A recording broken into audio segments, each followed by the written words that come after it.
Enak ya jadi kalian kalau ada apa-apa lapornya ke polisi. Lah kami kalau ada apa-apa lapornya ke siapa? Lah terus sing ngongkon awakmu dadi polisi iku lho ya sapa? Heh, aku takon. Yang menyuruh kamu menjadi polisi itu siapa? Awakmu iku wis digaji masyarakat, sik sambat ae. Awakmu yo lek gawe kesalahan, paling banter gak munggah pangkat atau dimutasi. Masyarakat gawe kesalahan, yo dijeblosno penjara ndeng gendeng ngono sambat ae kono. Enak ya jadi kalian, ada apa-apa atau nggak ada apa-apa, tetap dapat gaji dari pajak kami. Tapi kalau dipikir-pikir nih ya, kita jarang tahu lapor polisi. Kita lebih sering lapor Pak RT. Itu juga paling suruh salaman terus damai, selesai masalah. Terus, kalau kalian ngeluh kita nggak boleh lapor kalian kalau ada apa-apa. Boleh nggak ya? Kita nggak usah bayar pajak aja gitu. Jadi kan sama-sama dapat solusi. Janji deh, kalau misalkan kita dibolehin gak bayar pajak, nanti kalau ada apa-apa, kita lapornya ke Satpam BCA aja. Gimana? Ini nih polisi atu nih. Ini nih sekolah di Konoha nih. Lulusan Konoha nih. Didikannya dari Konoha, impor langsung. Naturalisasi nih pasti nih. Ya. Nih lihat nih Pak Kapolri. Anak buah lu nih. Siapa nih yang ngajarin coba? Enak jadi lihat Bapak lapor polisi. Gemes. Gemes banget gue dah. Oh, sama nih orang nih. Tahu nih respon masyarakat nih kayak gimana nih. Bibirnya aduh pengen banget berkata-kata. Sopan banget cara ngomongnya, halus itu. Lurus aja. Aduh. Terus ngapain gitu loh. Kita mau ngadu sama ke siapa? Emang tugasnya Bapak itu apa? Aduh, banyak banget yang pengen diomongin nih. Jadi kagak enak gua, malu gua sama Kapolri. Maaf nih Pak ya sebelumnya Pak ya. Aduh, kayak mana ya? Gemes kita sama dia nih. Gemoy soalnya. Sopan lah cara ngomong itu, bagus, lurus gitu, rapi. Adabnya ini, punya adab kayak begini nih, bagusnya dia nih. Senang nih masyarakat punya polisi kayak begini nih. Coba deh kalian kayak gimana deh? Apa yang harus ditanggepin nih? Apa yang harus gua respon nih buat polisi kayak gini nih? Seneng gua deh. Yuk coba rame nih komentar ya kalian. Gua harus ngapain coba? Aduh, Pak Pol, izin stit ya Pak ya. Gendang telingaku ini Pak, ngeronta-ronta deh dengar kata-kata Bapak tuh lewat di beranda aku Pak. Satu aja Pak yang jadi pertanyaannya Pak. Tujuan Bapak jadi polisi itu apa Pak? Sebenarnya ya, tujuan Bapak jadi polisi itu apa sebenarnya? Coba Bapak jawab dulu dengan hati nurani Bapak. Ya Pak, ini netizen perlu tahu juga soal ini Pak. Panas aku Pak dengarnya Pak. Ah, lo Pak, ya Allah. Yang nyuruh kau jadi polisi siapa? Hah? Nggak ada kan? Kemauanmu sendiri kan? Nah, ya udah. Jalani tugasmu. Hah? Kok enggak kau jadi kuli kayak kami? Tahan kau. Tahan nggak kau jadi kuli kayak kami? Panas-panasan, hujan-hujanan, nah. Jangan mentang-mentang gak ada telepon kita sama masyarakat. Itu memang tugas kalian. Melayani, mengayomi. Itu slogan kalian. Melindungi masyarakat. Nah, apalagi yang kau keluhkan Pak Polisi. Nah, jangan mentang-mentang banyak oknum berkeliaran, oknum polisi berkeliaran, kau menyerah. Terus kau salahkanlah warga, kau bilang enak ya jadi kalian. Nah, mundur aja kau, mundur jadi polisi kau. Kalau memang nggak sanggup, lepas bajumu, jadi kuli kita yuk. Biar tahu kau panas-panasan itu kayak mana. Aneh-aneh aja lah kalian sekarang.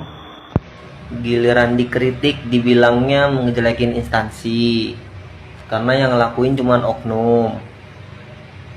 Betul, oknum, tapi oknumnya banyak. Katanya sih agak 24 jam mengayomi masyarakat. siap membantu masyarakat kapanpun. Kalau masyarakat lapor, jangan ditunda-tunda, jangan dipersulit. Alasan surat-surat, alas-alas pembuktian. Nanti Pak, bantu dulu. Bantu dulu, Bapak tuh punya kewenangan. Bantu dulu, ajak si pelakunya ke kantor Bapak. Bawa mobilnya sebagai barang bukti. Nanti di kantor, Bapak baru minta surat-surat bukti pemilikan mobil. Tanya ke si pelakunya, Bapak dapat mobil ini dari mana? Begitu dong. Tapi dia saat melaporkan itu, ketika kita tanyakan surat-surat, dia buru-buru. Ya iya Bapak, kan dia mau ngejar maling. Bukan mau nonton konser tahun baruan. Harus buru-buru, nanti malingnya kabur. Gimana sih? Izin menjawab buat masnya ya, karena masnya nanya. Saya tanya fungsi polisi apa. Sebagai orang awam, saya juga nggak tahu fungsi polisi itu apa. Karena sepengetahuan saya fungsinya cuma ya nangkap-nangkap ya penjahat-penjahat receh. Kasus-kasus misalnya masalah yang penggerebekan atau masalah cairan seseorang gitu, gerebek di hotel, itu yang saya tahu fungsinya. Tapi kalau misalnya masnya nanya gimana caranya bisa menjadi polisi atau jadi masuk polisi, ya gampang. Yang penting mas sediakan uang berapa ratus juta ya, dengan caranya mungkin kalau misalnya mas punya lahan ya jual lahannya, dapat uang dan berikan kepada oknum yang menawarkan untuk menjadi polisi tersebut. Gampang gitu. Tapi kalau misalnya nanya fungsi polisi apa, ya hampir kebanyakan masyarakat Indonesia nggak tahu fungsi polisi itu apa. Mungkin masnya bisa nanya sama Kapolrinya gitu ya, biar terjawab. Gitu aja sih.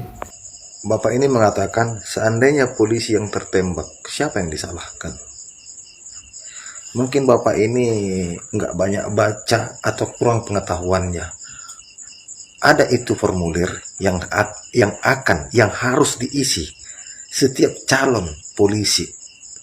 Surat pernyataan dari orang tua casis dan dari casis bahwa dia akan menerima segala risiko dan tidak akan mengundurkan diri. Ya, itu ditandatangani bermaterai. Coba kalian lihat. Dan seorang polisi, dia akan melakukan sumpah Tribrata dan Catur Prasetya. Kehormatan tertinggi Polri adalah berkorban jiwa dan raga. Ketika polisi meninggal dalam tugas, maka dia disebut pahlawan dan menerima kenaikan pangkat.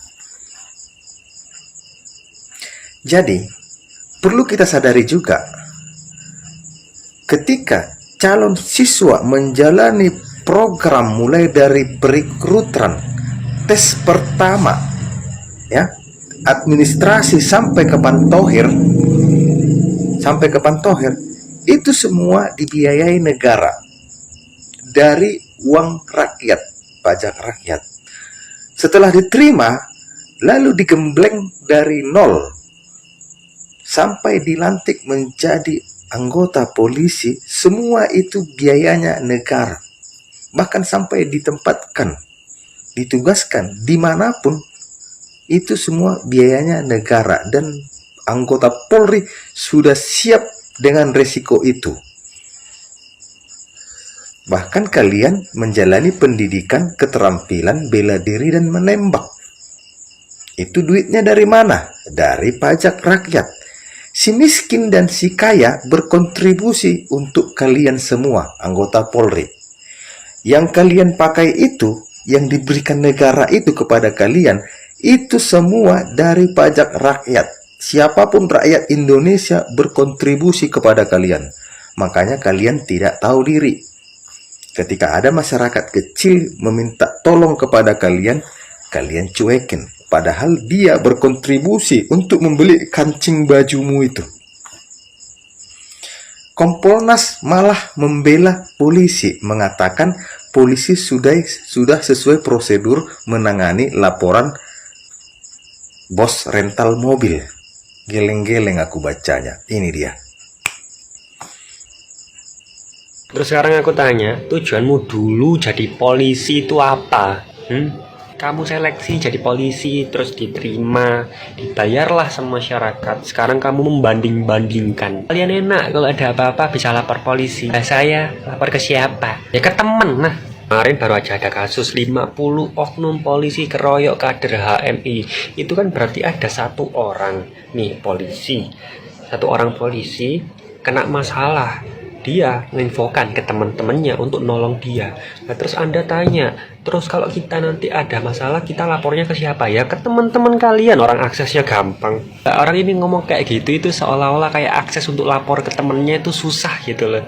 Logikanya kan malah kalau dia lapor ke temennya susah, apalagi masyarakat ya kan. Nggak tahu konteksnya apa dia bercanda apa enggak, tapi sebagai seorang polisi nggak etis bercanda kayak gitu. Apalagi posting di sosial media yang masyarakatnya punya banyak pemikiran yang berbeda.